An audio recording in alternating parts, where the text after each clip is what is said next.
I want to distinguish between a population distribution and a sample distribution, right? That we tackled that pretty early on since the last exam, but I want to make sure that we understand that. So I'm gonna talk about a specific population, and to keep things simple, I'm going to keep using the same population and samples from the same population for as long as we're going to work on this today. So I'm going to take this population, and the mean of this population is equal to 650. And the standard deviation of the population is equal to 50. Okay, now you guys will notice that I used Greek letters to indicate the mean and the standard deviation, the mean being the middle of the population, and the standard deviation being the variability, how spread out the population is. But I'm using sigma and mu to represent those numbers because this is a population parameter, right? Call it a population parameter. It's not a statistic. This is the entire population. Statistic is something that we do when we take a sample. Okay, that would be like X bar and SD for standard deviation. Okay, so this population, the distribution of this population, if it's normally distributed, let's say that this is like high school entrance exam scores, and let's say that they're normally distributed, and the mean is 650, and the standard deviation is 50. Okay, so that's another key here. Normally distributed. Does it have to be normally distributed perfectly? Well, does it have to be perfectly normally distributed? You know, yes and no, kind of, because the Z distribution, the theory on all this is based on normal distribution. Real life, we never really find, a population that's perfectly normally distributed, but, we find them that it's enough of normally enough distributed that we can work with them. Okay, now the thing is, when we take a sample from these normally distributed, from this approximately normally distributed population, take a sample from it, the central limit theorem, that thing that allows us to understand how sample means of different sizes are distributed from a population. The central limit theorem tells us that, even if it is not perfectly normally distributed, when we take a sample from it, the sample means then are more normally distributed than the population was. And particularly as the sample size gets bigger, we can tolerate more and more of that original population not being normally distributed when we look at the sample distribution.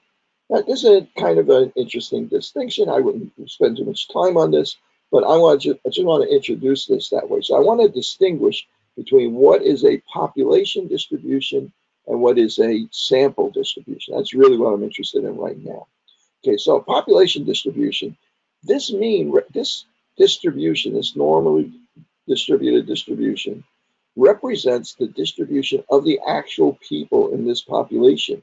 The average test score in this population was 650. The standard deviation, the spread of those test scores was 50. So that tells us, just roughly from the empirical formula, that tells us that 95% of the students that took this test scored between two standard deviations below the mean and two standard deviations above the mean. In other words, they scored between 550 and 750. Right? It also tells us that 2.5% and here and 2.5% here, because that's all that's left of 95%, scored either above 750 or below 550. Okay, so that is a population distribution. Now, of course, I use the empirical formula because I wanted to save a little bit of time. It's really not minus 2 standard deviations for 95%. It's really minus 1.96 standard deviations and plus 1.96 standard deviation. So it really might have been something like 552 and 648, right? In real life, it actually distribution works, right? So now let's say we take a sample from this population. We don't know that that's what it looks like. We take a sample from this population of, let's say we take a sample of size 100. Okay, so now if I take a sample of size 100, we now and we find the mean. We That mean is going to be equal to x bar, right? So let's say that we get really lucky and x bar is equal to 650. Okay, let's say now, what's the standard deviation now? If I take samples of size 100 over and over again, maybe the next time x bar 1, I get 648. The next time x bar 2, I get 661, and so on. So if I did that over and over again, what would the distribution of all of those sample means look like? And what they would look like is this. They would be more narrowly spread out because they're averages of 100 people. They're not actually the individuals. So the standard deviation for this distribution based on this population and its variability, the standard deviation of the samples would be equal to sigma, the standard deviation of the population, which has some impact here, over the square root of the sample size, right? So standard deviation is going to be equal to 50 divided by 10 is equal to 5, right? So these sample means, if I took samples over and over again from this population, again, 2 standard deviations above the mean, 2 standard deviations below the mean, would be 2 standard deviations would be 10. And let's see, that would mean that if the mean is 650, the average for all the samples is 650 because the average of the sample distribution approximates or mirrors the average of the population. So 2 standard deviations above would be 640 to 660. Again, I took the liberty using the empirical formula to avoid a little bit of extra math. That's really minus 1.96. Right, so that's 95% of the samples that we would take of size 100 from this population would be between 640 and 660. Okay, much narrower than from the population. So that's the distinction here, right? One of these is the population. The other one is what samples from that population would look like. Now, the other interesting thing here is that the sample size has something to do with what the standard deviation is. And the bigger the sample size is, the bigger the bottom of this fraction is, which means that it's a smaller number. So if this were an I'll go the opposite. Smaller this is, the bigger this fraction is. Like for instance, if n were instead with 25, then we would just be dividing by 5, and 5 would be equal to 10 instead. Notice how we quartered the sample size, and it doubled the size of the standard deviation for the samples. Okay, now is a good time for me to mention that the standard deviation is called the standard error in order to distinguish it from the population standard deviation. So we don't make a mistake when we talk about them. This is the distribution of the sample means. This is the distribution of the actual population. This is great if we know what the standard deviation of the population is, right? If we know that the standard deviation of the population is 50, we know what sigma is, and this is very predictable. Now, what happens is, what if we don't know what that is? All we know is what we got from the sample. And sample, let's say the sample mean came out to be 650 x bar. Oops, having a little bit of a problem there writing 650. Reading on this, it's 650, yep, 650, right? And now we're interested in calculating the standard error, right? Standard error. We're interested in calculating the standard error. The problem now is that I don't know what sigma is. The only thing I know about the standard error, the standard deviation of the population, is what I know from the sample that I took. In other words, 100 people that I sampled out of this big population of 1 million people. That's all I know about what sigma is, right? So in that case, I'm less certain about what the standard error. My level of certainty about the standard error is a little bit shakier. So instead of assuming that 95% of the distribution is within these 2 standard deviations below the mean and above the mean, now I have to give it a little bit more room and say, well, maybe it's really minus 2.3 standard deviations to plus 2.3 standard deviations above the mean, so that I give myself a little bit more wiggle room here to make up for my uncertainty. That number, that adjustment is called the t-distribution, right? So that's why we use a larger number for t always than we would if we knew what sigma is, z. In other words, the t-distribution for the same level of probability, like a 95% confidence interval, is always bigger than the z-distribution at 1.96, which we would use if we knew what sigma was. So that t-distribution, not only is it wider, is it a larger number, for the same sample size, but it's also determined. It's also the sample size determines exactly what that number is. So we have a different t-distribution for sample size 25, 100, 26, and so on. So the sample size makes that t-value change according to what the sample size is. Okay, so, and the level of certainty changes because bigger sample size, better feel we have for what standard deviation is. So there isn't a single t-distribution. There's a lot of t-distributions. There is just one z-distribution because we know exactly how this behaves. But there's many t-distributions. So instead of having 100 tables, 100 tables and charts, we have one table and chart, and where the z-distribution gives us every probability for 1.5%, for 95%, for 50%, gives us every distribution, one table for below the mean, one table above the mean. The t-distribution table only gives us the value for, say, 95% certainty and 99% certainty, right? And then it just gives it, you just say, take sample size, we'll find out that that's really degrees of freedom, the sample size, and find out for that sample size what t-value gives you 95% certainty or 99% certainty. For that sample size, what is that t-value? What is a substitute for the c-value?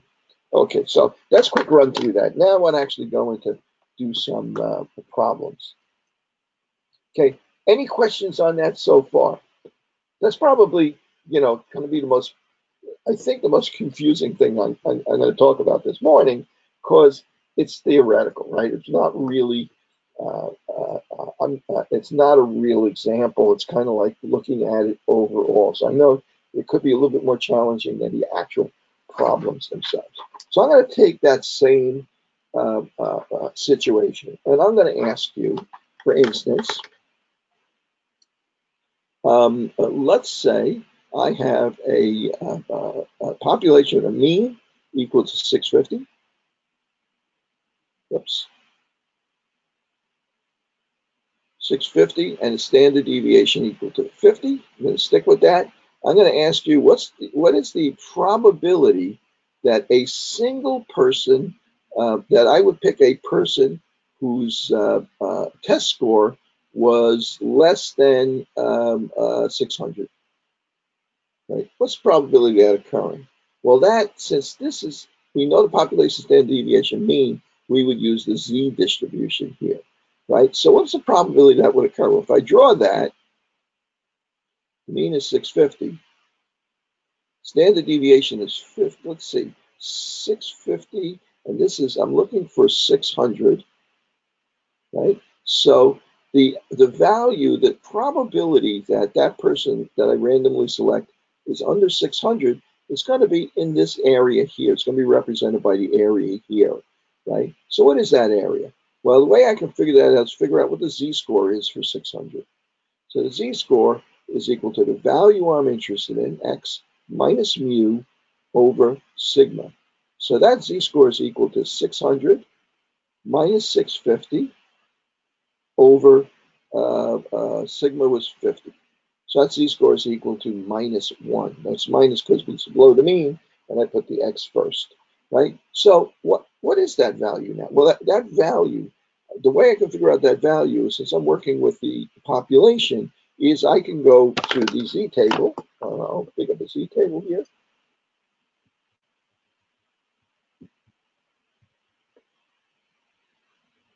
Okay.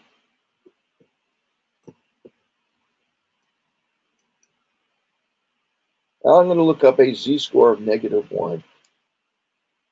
So z-score of -1, -1.0, and I'm going to go into the first column here because the third digit is 0. -1.00 is 0.1587. So this area is equal to 0.1587, or in other words, 15.87%. Right? So the probability of me choosing, randomly choosing a student that scored below 600 on this exam from this population is 0.1587. Okay, probability of me choosing a student that's one standard deviation above, in other words, 700, it's going to mirror that, right? Because it's going to be a z-score of +1, 700 minus 650. So this area will be 0.1587. And we know since this is, I'm going to call this 16%, to speed things up. Since this is 16%, we know that if I asked what's the probability of choosing a student who's between 600 and 700, that's going to be 16 plus 16, or 32%, subtracted from 100, right, which is going to be 68%. Right? So those don't, you know those numbers from the empirical formula, but you can actually see it kind of works out here when we use the z-table. Now, let's contrast the idea of a sample. Okay, so let's take a look at the sample distribution that this population would represent. And I'm going to choose as a sample distribution sample size 25. So the sample distribution is going to be normal. Whoops, I need to hold it straight so I can draw straight.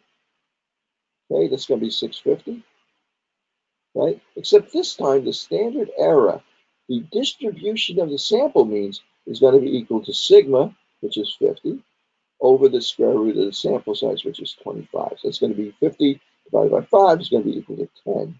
So if I asked you, what's the probability of getting a sample, taking a sample of 25 from this population and getting a value for that sample mean that's under 600, I'm going to take 600 for starters, what's the probability that would happen? Well, let's see, it says, I'm going to draw a line there. I don't know where it is. I'm going to draw a line over there. Let's figure out what this probability is going to be. So the z-score there is going to be, now notice I'm using z-score because I know the standard deviation of the population. The z-score there is going to be equal to x minus mu over the standard error in this case. Okay, that's going to be equal to 600 minus 650 over 10. That's going to be equal to -5. Wow, that's way out. That's way out. That's almost impossible. It's all super, super unlikely. Let me take a look instead at what's the probability that we get a value below 640? Oops, below 640. So that would be 10 over 10 would be -1. So the probability we would take a sample size 25 and get a mean below 640 is going to be equal to, well, it's the same. It's at -1 standard error, right? It's -1 standard deviation below the mean, and this is normally distributed. We know sigma, so we use the z-table here. This will also be 16%, or 15.87% if I went to the table. As long as we know sigma, we can use the z-table for the population, and we use it for the distribution of the sample means.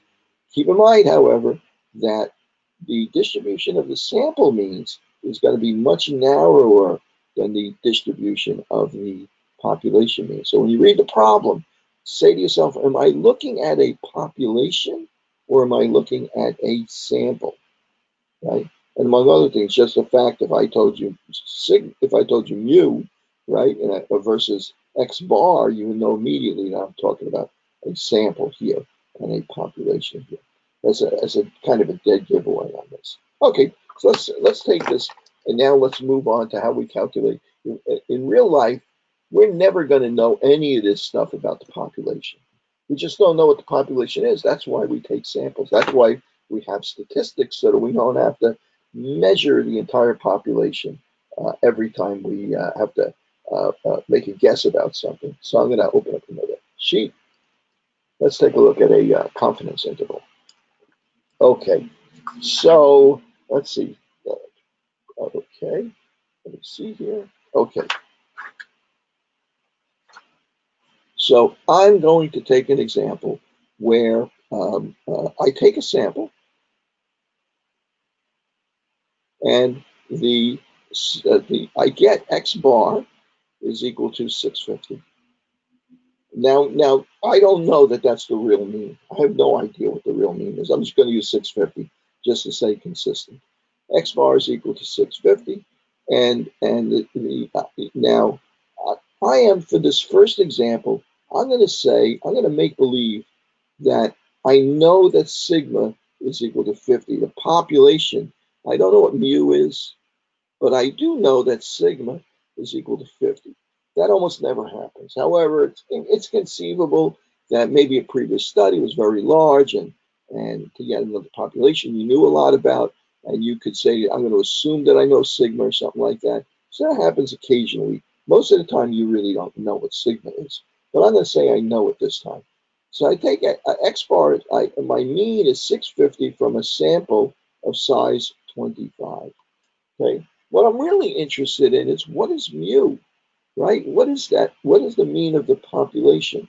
All I know is what's the mean of a sample of only 25 people I randomly sampled from that population. So I want to know how well I've predicted or how well I know what the true population mean is. And the way we do that is to use something called confidence intervals. Okay, so let's take a look at what the confidence interval here would be. Confidence interval is equal to X bar plus or minus, now, plus or minus the standard error, right? The distribution of sample means, not population mean, but sample means, times some number that represents the probability that I want to have of capturing the actual population mean. What level of certainty did I want that I really captured the population mean? So often that's 95%. We want to have 95% confidence, or confidence interval 95%, that the range that we say that the true mean is in is really that likely. Okay, so what we use here is we use the z-score for alpha equals 0.05. Alpha is the probability of being wrong. In other words, having a result, not really probability of being wrong. You know, that you can kind of think of it that way, but really what it is what's the probability, given this information that we have, right, knowing the population standard deviation, sample size of 25 in this result, what's the probability that the true population mean would be outside of this range? How often would that occur? Right, so that's what that really means. Sometimes you'll see it as alpha over 2 is equal to 0.025, 2.5%. Sometimes it's alpha is equal to 0.05. That's the probability that the mean would be outside of that range. As we know, since 95% it represents an alpha of 0.05, 2.5% on the left-hand side, 2.5% on the right-hand side, we recognize that as being a value of 1.96 below and above the mean, right, for our sample. So our confidence interval is going to be equal to 650 plus or minus the value of z, which is 1.96 times the standard error.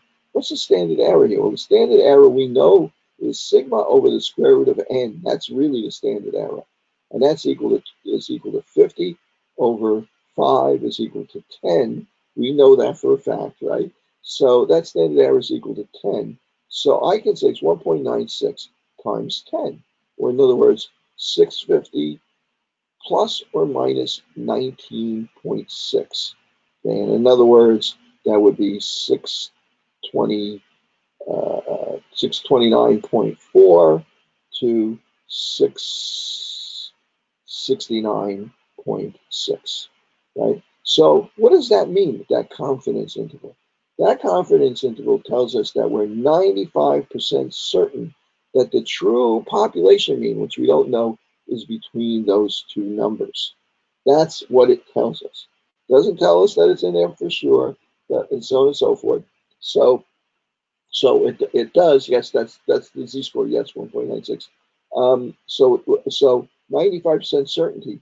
We could also look at it another way, that if we did this, if we took a sample size of 25, right, if we did this 20 times, right, 19 out of 20 times, we would capture the true population mean. Sometimes we would get a mean of 649, some 657, 648, right? Not always 650, right? But when we took sample size 25, 19 of 25s, when we did this, we would capture the population mean between these two numbers. One time out of 25, out of 20 times, we would miss it. That maybe the population mean was really 628, and we would miss it and not realize that we had missed it, right? So that's the trade-off here. Now we get a nice range. We can be 95% certain, but we're not absolutely certain. That's what statistics is all about, right? So 1 out of 20 times that might happen, or 5 times out of 100, right? Now, does that mean that if I did it 20 times, that I'd really be wrong once? Well, no, that's chance. We might be right all 20 times. We might be right 18 times and wrong twice. But on average, we would be capturing the mean 19 out of 20 times. In other words, 95% of the time. Okay, so are we clear on that so far? Are we okay with that? Because I'm going to add a complicating factor to that right now. Okay, and I'm going to go off over here. Just get more space to write. Okay, here's our complication. And this is more like the real world. We take a sample. Our sample is size 25. The mean that we get is 650. I'm going to use 650. Again, I don't know really what the mean is. I'm just going to say our sample turned out to have a mean of 650. And our mean, let's see, sigma. Oh, wait a second. I don't know what sigma is, right? I don't have any idea what sigma is because I'm taking a sample. I don't know anything about this population. I'm trying to learn about this population. So the only way I know what the standard deviation of the population is, what sigma is by estimating it from the standard deviation of the sample. And let's say that the standard deviation of the sample comes out to be 50. That's the variability of the people in my sample, not a sample mean distribution, anything like that. It's just the people in my sample, which are the same as the people in the population, except so I'm going to use this as a substitute, as an estimate for sigma, right? But since it's an estimate for sigma, I don't really know it quite as well anymore, right? So what is my sample distribution going to look like here? Well, it's not going to be as certain as it would be if I knew what sigma was. So now when I say to myself, okay, the standard error is equal to sigma over the square root of n. I need that for my confidence interval standard error. And that's equal to, well, I don't know what that is. So I'm going to forget about that. I'm going to say the standard deviation for my sample over the square root of n, right? And so that's going to be equal to 50 over the square root of 25 is 5 is equal to 10, right? Just happen to come out the same thing because I use the same number. So that's 10. Now let's look to see what the distinction is here, where things really change. Okay, so now when I do my confidence interval, right, my 95% confidence interval, create my 95% confidence interval, it's going to be x bar plus or minus, I think my standard error, times, now instead of using the z, I can't use z anymore because I don't know what sigma is. I don't have enough certainty to use the z table. I have to use the t table. So when you use a sample, to the standard deviation of a sample in place of the population standard deviation, you use the t-score instead. Okay, that's a t-score for alpha over 2 is equal to 0.025 if you want to put it that way, or alpha equals 0.05, whatever, 95% certainty. We see a lot of different ways to say that. We're going to use that t-score, but that t-score is also going to be dependent on the sample size. In other words, a t-score for 95% certainty and for a certain sample size, right? Times my standard error. So what's that going to be? It's going to be equal to x bar. I should have put the number there. Let me undo. Can I undo? I think I can. Undo. Undo. Good. There we go. Oops. Okay, hang on a second here. Just drop my pen.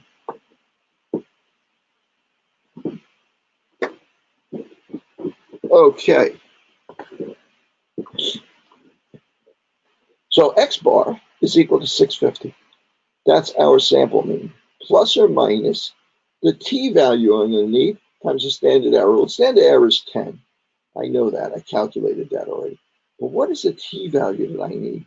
Well, that I'm going to get from the t table. Remember, normally there's for every different sample size, there's a different t value or t distribution. Okay, let me get t table.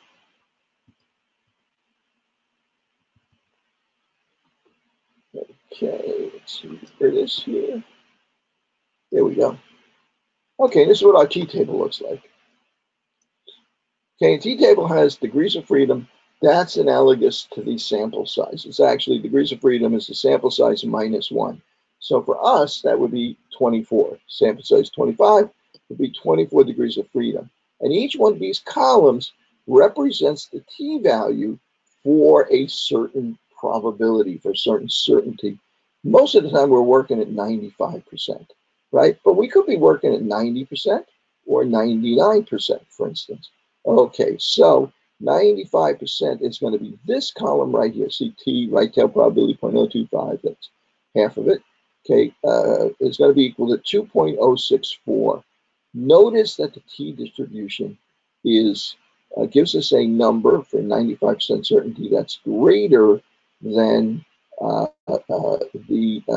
the z-score would have been. It's always going to be greater than. The only time it's going to be the same is when the sample size, or the only time it's going to be exactly the same is when the sample size is infinite, or when you have the entire population infinite, or when you have the entire population.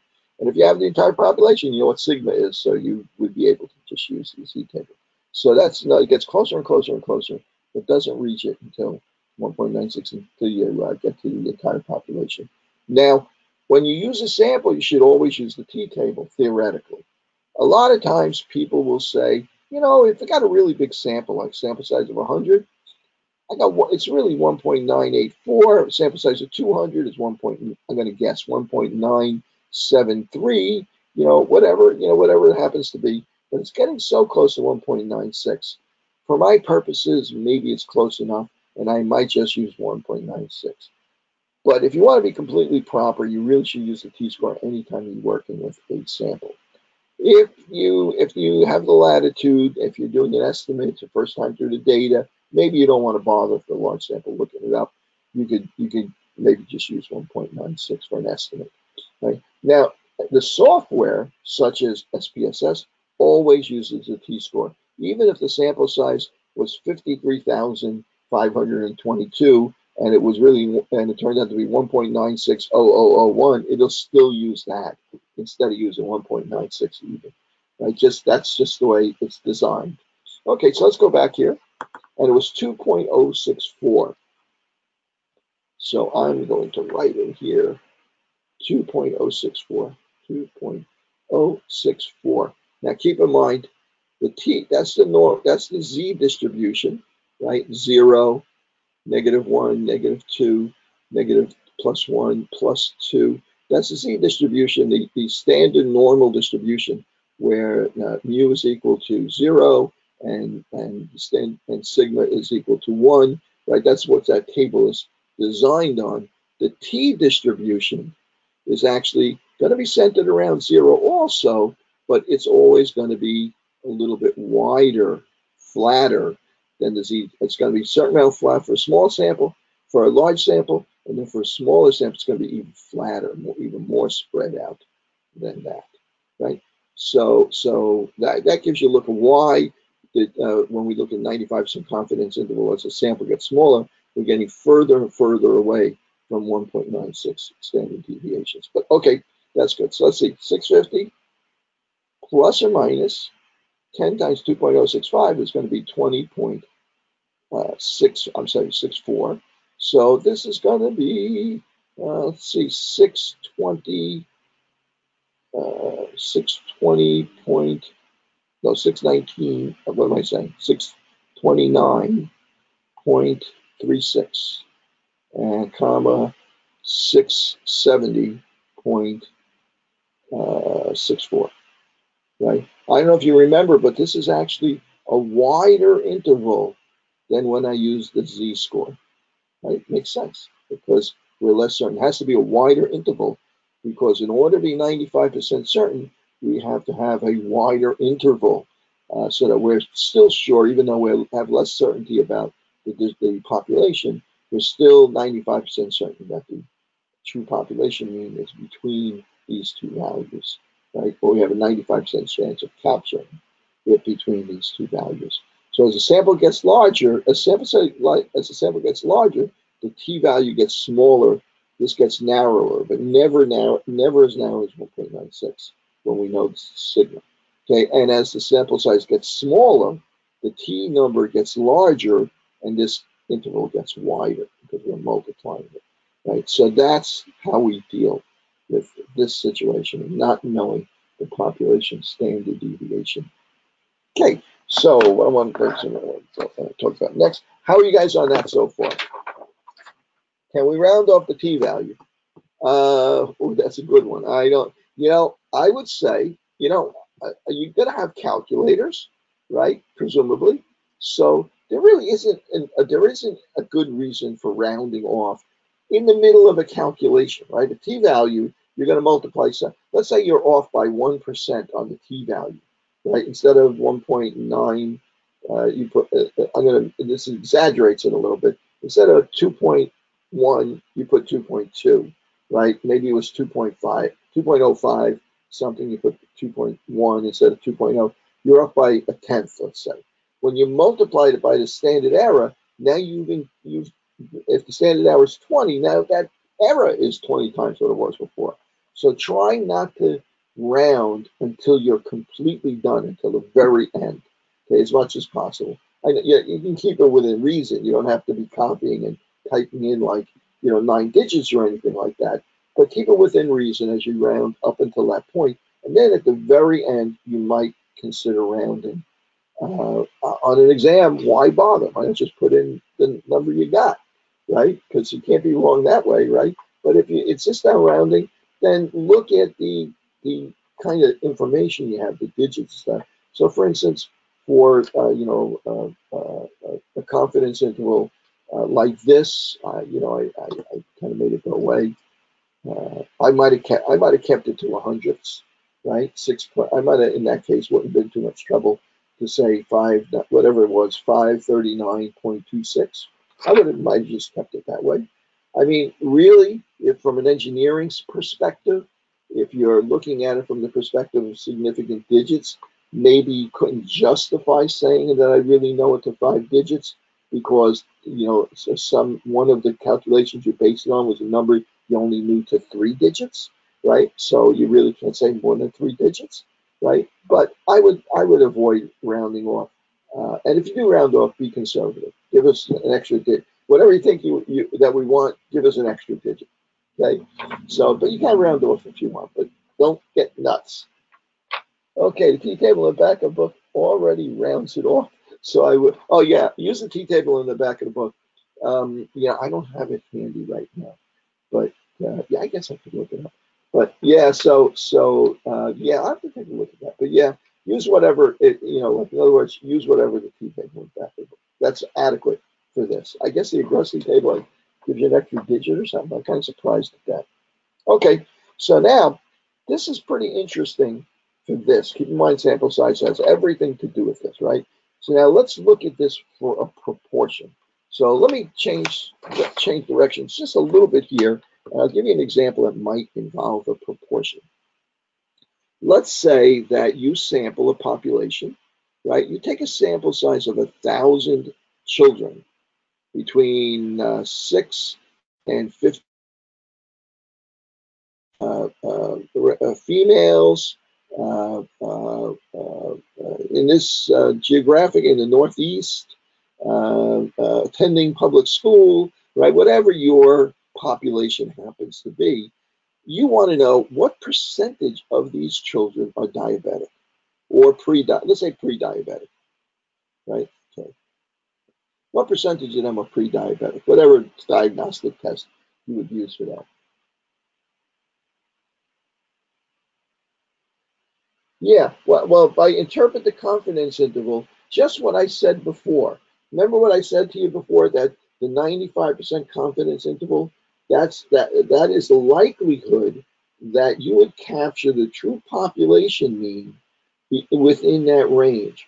Also, you could also interpret it, it's really kind of the same thing, as saying that if you repeated that process 100 times, that 95 out of 100 times, you would capture the true population mean. If you repeated it 20 times, 19 out of 20 times, 95% of the time, you would have the true population mean within that range. That's what he meant by that. Okay, that's how you would interpret that. It doesn't mean that you're 95% sure that the population mean is within those numbers. It means you're 95% sure that if you did that, that you would capture that range.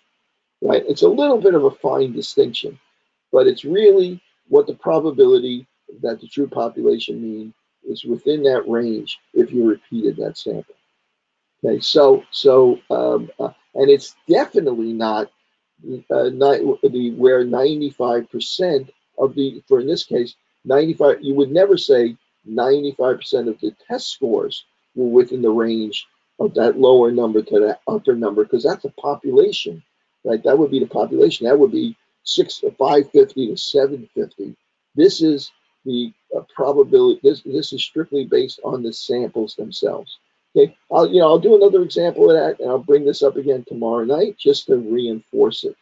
Okay, I know it's a little bit of an unusual concept, but if you understand that confidence interval means 95, that the probability is 95% true population mean is captured within that range, and similarly, that if you repeated that process 19 out of 20 times, you would capture the true population mean 1 out of 10, 20 times you might have a chance. It's likely that you would miss it. That's and not guaranteed. That's the probability. Hope that makes sense. Okay, so and it's very different from the range for the population. Right? That's just for the likelihood of you taking a sample and capturing the population within that range, within the range that you predict. Okay, so let me move on to proportion. So the sample size is 1,000, right? And you want to know what percentage of this population. Now, the population might be, for instance, in the United States, that might actually represent 1 million children. And we don't have the resources to test 1 million children. So you want to know what the true probability of proportion or prevalence or probability that a child in this population would be diabetic, right? So you just random sample 1,000 children from this population, and it turns out that 200 of those children are diabetic, right? So what would that be? The probability that they would be diabetic is going to be 200 out of 1,000, or 20%, or 0.20. Well, the probability for the whole population, I'm never going to know. I don't know what that is. The probability for my sample, I know because I took a sample, I did the math here, but I got to distinguish here. I don't know what P is. So I'm going to call my probability for my sample P cap, right? That's just like calling X bar my mean for my sample. Okay, so P is equal to, so P cap is 20%. We don't know what P is, and we don't, it looks like this is a pretty big sample. Looks like this is a pretty good bet, 20%, but I don't know what it actually is. So we do the same thing. We calculate a confidence interval. Could be a 90% confidence interval, a 95% confidence interval, or a 99% confidence interval. Most frequently, you're probably looking at 95%. So in order to calculate that, I do the same thing. I take my point estimate. Instead of X bar, my P cap, plus or minus either Z or T. Now, Z or T, how do I decide that here? Well, for a population proportion, right, usually we're dealing with such a large sample, it's common practice to use Z instead of T, right? So I'll accept either, but for the most part, you can use Z here. So I'm going to use plus or minus Z times the standard error, right, times the standard error. So I need to know what P is. P is 20%, my sample proportion. Plus or minus Z for 95% is 1.96. Well, wait a second. I left out 90 and 95%. I'll get back to those in a little while. Times my standard error. What's my standard error equal in a proportion? Well, a standard error in a proportion is equal to the square root of P times 1 minus P over the sample size. Again, sample size affects what the standard error is. Okay, so sample size is going to, the standard error is going to be equal to, I don't know what P is, so I have to use P cap instead. So the square root of 0.2, oops, 0.2, oops, 0.2 times 0.8, 1 minus P, over my sample size of 1,000. Okay, so I'm going to pull up my calculator here in order to do that. Assuming I need it. Okay, let's take a look at it. Let's give this a chance.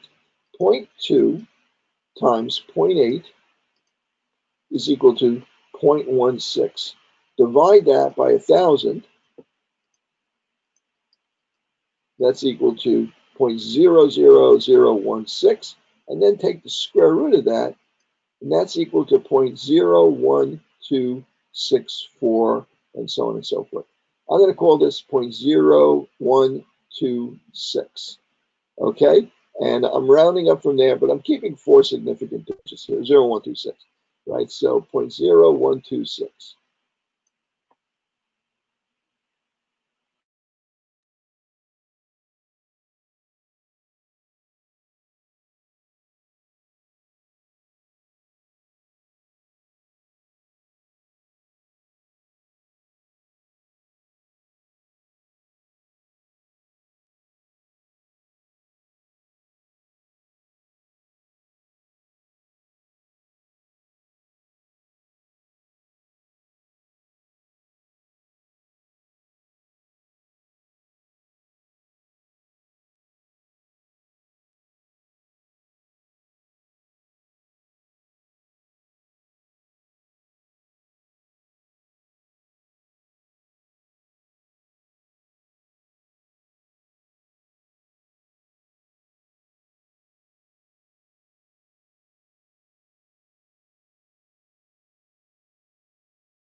Hello?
Okay, now you should hear me again. I think you can hear me again. Okay, let me see when the sound went. The sound went off just a little while ago. Okay, guys, good. All right, so let me back up 1 second here. I think the point where we got cut off, I think I was saying that I use the z-score. I don't think you missed too much. That I use the z-score 1.96 multiplied by 0.126. You probably saw me go through that process at least, and that I wound up. This is my margin of error, right? When I'm adding and subtracting my plus and minus, right? That actually turned out to be something like 0.025, I guess, based on what I see there. That would be my margin of error, 1.96 times 1.126, right? So I added and subtracted, okay, and it gives me my 95% confidence interval. In other words, I'm 95% sure the true population mean lies between these two numbers, or in other words, 19 out of 20 times, I expect that if I were to repeat this process, that I would capture the true population mean between these numbers. Okay, so between the range that I calculate, in the range that I calculate. Okay, so proportion works just the same as when we worked before, except typically we're going to use the z-score because we're working with a very large sample size in most cases. Maybe a lot of times you'll see them estimate a proportion of voters voting for an issue or candidate, right? And those surveys usually involve very large sample sizes or reasonably large sample sizes. Okay, so okay, let me move on from that. Now, I wanted to point out before I move on from that, for both, for confident for a mean, the confidence interval of a mean, where I'm doing x bar plus or minus t times the standard error, and for proportion p plus or minus z times the standard error. Okay, the value that I'm picking out for T and Z are dependent on the level of confidence that I want. So for Z, I'm gonna, for instance, if I knew sigma known, and I was using Z here also. The value of Z that I would use for 95% confidence interval is 1.96. The value of Z that I would use for a 90% confidence interval is going to be equal to 1.64. Well, what does that do? 1.64 is a smaller number, and I'm multiplying by the same standard error. So the margin of error becomes smaller.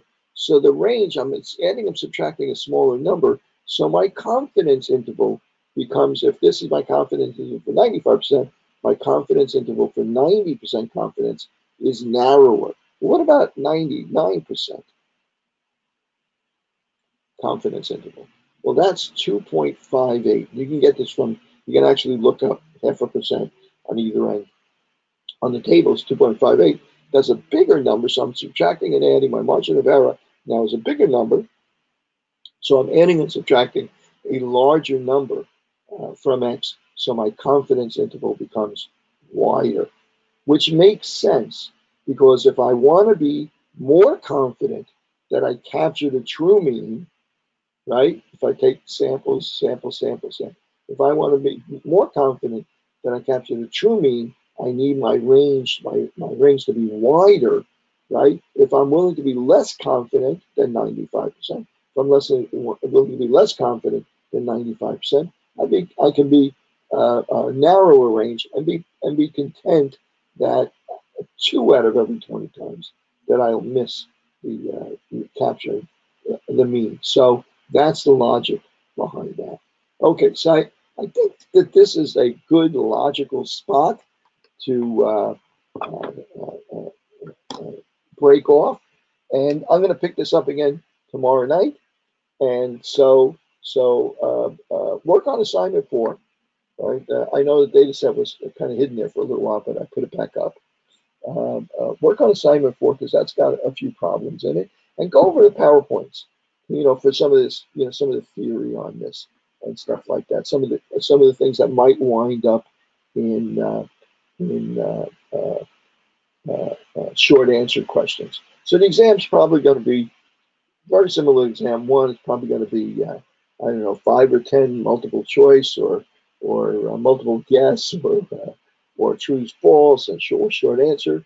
And then it's also going to be several problems.